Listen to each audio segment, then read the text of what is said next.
बलिहारी तिहारी बड़ी अखिया तिरछी तकिया त्रिकोण की, कभी बाल छवि मुख माधुरता अंग तोड़न भाव हमरोरन की, बन जात लला तुम श्याम लली तो गला कट जात करोरन की। बोल वृंदावन बिहारी लाल की जय श्री राम। बोलिए द्वारकाधीश भगवान की जय। आप कहते हो प्रभु कि मेरा भजन तो वो करते हैं जिनके पास कुछ नहीं होता। कबीरा सब जग निर्धना धनवंता नहीं को, धनवंता सोई जानियो जग राम नाम में धन हो। हे प्रभु आप सबसे बड़ा तो वो है जिसके पास राम नाम का और धन होता है। सज्जनों, सुखदेव जी महाराज राजा परीक्षित से कहते हैं, बोले हे परीक्षित, ये बात कब की है? जब रुक्मणी के बेटा हो गया प्रद्युम्न और प्रद्युम्न के भी बेटा हो गया अनिरुद्ध, पोते हो गए। आजकल अगर ऐसे कह दे तो 2 4 5 10 दिन की तो रोटी बंद है, रोटी नहीं मिलेगी, पानी भी नहीं पिला सकता कोई। सज्जनों, भगवान इसने रुक्मणी से हार गए कि ये इसका चेहरा मैं क्रोध से कभी नहीं देख सकता। सज्जनों, माता बहनों से यही निवेदन है कि क्रोध में मत रिया करो। क्रोध में रहने से सब काम बिगड़ जाते हैं। सुखदेव जी कहते राजा परीक्षित से, बोले हे परीक्षित, अनिरुद्ध जी जो भगवान कृष्ण के सबसे बड़े पोता हैं, उनका विवाह और बाणासुर की पुत्री के साथ में हुआ था। बाणासुर की पुत्री का नाम था ऊषा, जिसको ऊखा बोलते हैं। से षटकोण वाला जो होता है उसको वेद में ख बोलते हैं और हिंदी में से बोलते हैं। जब वेद भाषा पढ़ेंगे तो ऊखा बोलेगा और वैसे बोलेंगे तो ऊषा बोलते थे। सुखदेव जी कहते हैं, हे राजा, बाणासुर की नगरी के में जाकर के और कैसे अमृत ने शादी करना। एक बार क्या हुआ, बाणासुर के यहाँ और एक पुत्री का जन्म हुआ ऊखा। तो ऊखा को रात्रि को स्वप्न आता है और स्वप्न के अंदर एक बहुत सुंदर राजकुमार दिखता है। मन में संकल्प कर लिया ऊषा ने कि मुझे विवाह करना तो इसी राजकुमार के साथ करना है। बाणासुर की नगरी के अंदर और एक चित्रलेखा नाम की और एक नारी रहती है। वो ऐसी विद्या जानती थी कि बैठे बैठे पूरे संसार के फोटो बना देती।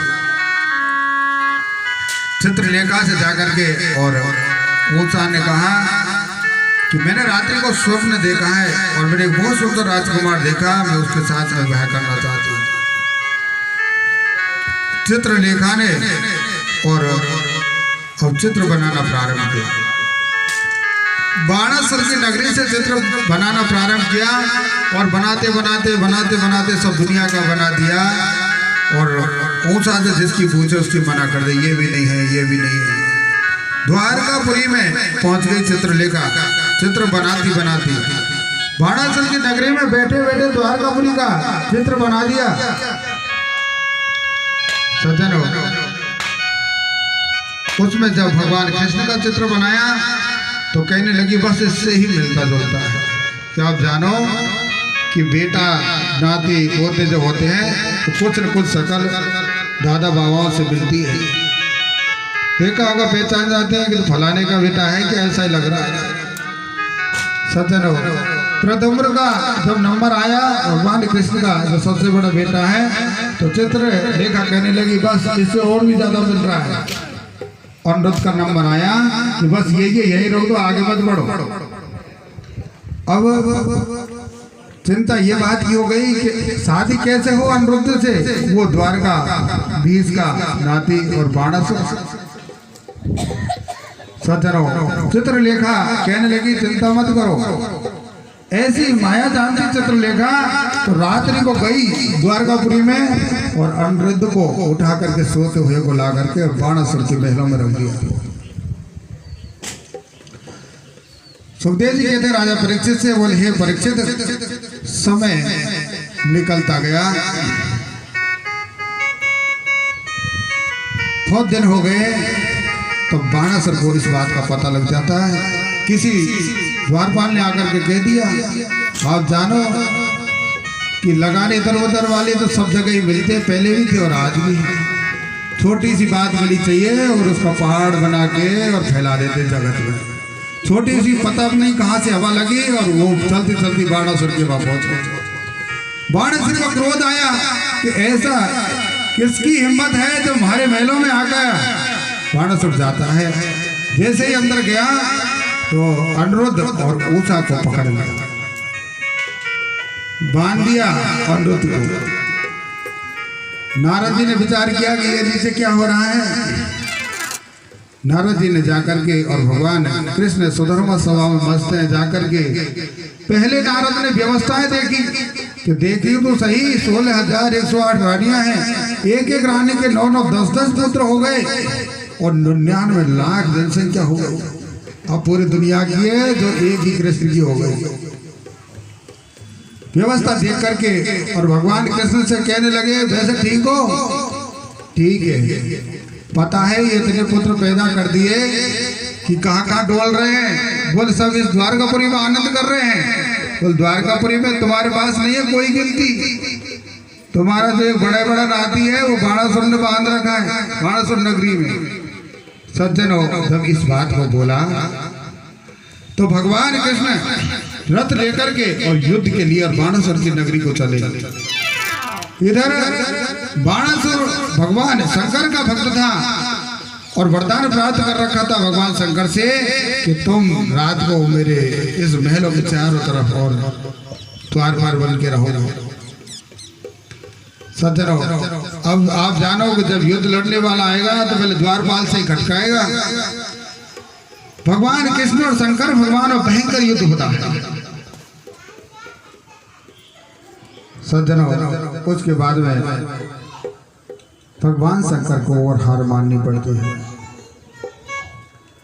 बाणासुर से जब युद्ध हुआ, हजारों भुजाएं थी बाणासुर के, एक एक भुजा को और भगवान कृष्ण ने बाणों से काट दिया और अनिरुद्ध को लेकर के सज्जनों और ऊषा को लेकर के और द्वारकापुरी चले जाते हैं। बोलिए नाम बिहारी लाल की। सुखदेव जी कहते राजा परीक्षित से, बोले हे परीक्षित, इसके बाद में महाभारत प्रारंभ हुई। महाभारत जब हो गई, कौरव मारे गए और जो तुम्हारे बाबा और पड़बावा थे, अर्जुन, युधिष्ठिर, नकुल, सहदेव, भीम, उन्होंने और यज्ञ रोक दिया। राजसूय यज्ञ जब रुका तो वहां भगवान कृष्ण ने पूछा कि तुमने सब राजाओं को जीत लिया। राजसूय यज्ञ जब ही कर सकता है, जब ही सम्राट बन सकता है जब पृथ्वी के सब राजा को जीत ले, सब हार मान जाए। भगवान कृष्ण के सानिध्य में और भीमसेन ने कहा, अर्जुन ने कहा हम लोग सब जीत लिए लेकिन एक रह गया, जरासंध। जरासंध इतना बड़ा योद्धा है कि उस युद्ध में कोई जीत नहीं सकता। भगवान कृष्ण ने कहा जब तक युद्ध में नहीं जीतोगे, जब तक राजसूय यज्ञ नहीं हो सकता। भगवान कृष्ण ने विचार किया कि युद्ध में तो हम भी नहीं जीत सकते ऐसे तो उससे। तीनों ने, अर्जुन, भीम और भगवान कृष्ण, तीनों ने ब्राह्मण का वेश बनाया और जरासंध की नगरी में चले गए। जरासंध बहुत बड़ा भक्त हो गया भगवान का। कब से? जब 18वीं बार भगवान कृष्ण को युद्ध में हरा दिया था। सज्जनों, जो भी ब्राह्मण, जो भी संत एक बार जरासंध के द्वार पर पहुंच जाता है, उसको इतना देता है कि दोबारा काम करने का कोई काम ही नहीं। तीनों ब्राह्मण बन के अर्जुन, भीमसेन और भगवान कृष्ण चले जाते हैं जरासंध के वहां। तब जरासंध ने पूछा, क्या चाहिए ब्राह्मणों? अयम तो वयसा तुल्ये नाति सत्वो न मे समः अर्जुनो न भवेत योद्धा भीमस्तुल्यबलो समः। सज्जनों, तीनों जब जाकर के खड़े हुए तो जरासंध ने कहा, क्या चाहिए ब्राह्मणों? गाय, अन्न, धन, जो कुछ चाहिए। सज्जनों, तीनों ने मना कर दिया, ब्राह्मणों ने मना कर दिया, कुछ नहीं चाहिए। अगर देना है तो अर्जुनो भवेद युद्धम भीमस्तु बलो, देना है जरासंध तो तुम हमसे और युद्ध करो। जब युद्ध की बात आई तो जरासंध कहने लगे, ये कैसे ब्राह्मण है? तो सर्वप्रथम भगवान कृष्ण हंसे, तो हंसी को पहचान गया जरासंध। जरासंध कहने लगा, मुझे ऐसे लगते हो तुम कहीं देखे हुए हो। रूप बदल लिया।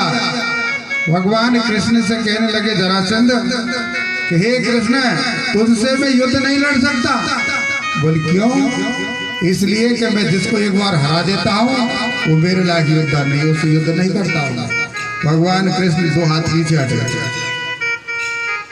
अर्जुन का जब नंबर आया, अर्जुन से युद्ध के लिए जब बोली तो जरासंध कहने लगा, तुमसे क्या युद्ध लड़ेंगे, तुम दुबले पतले से हो। जो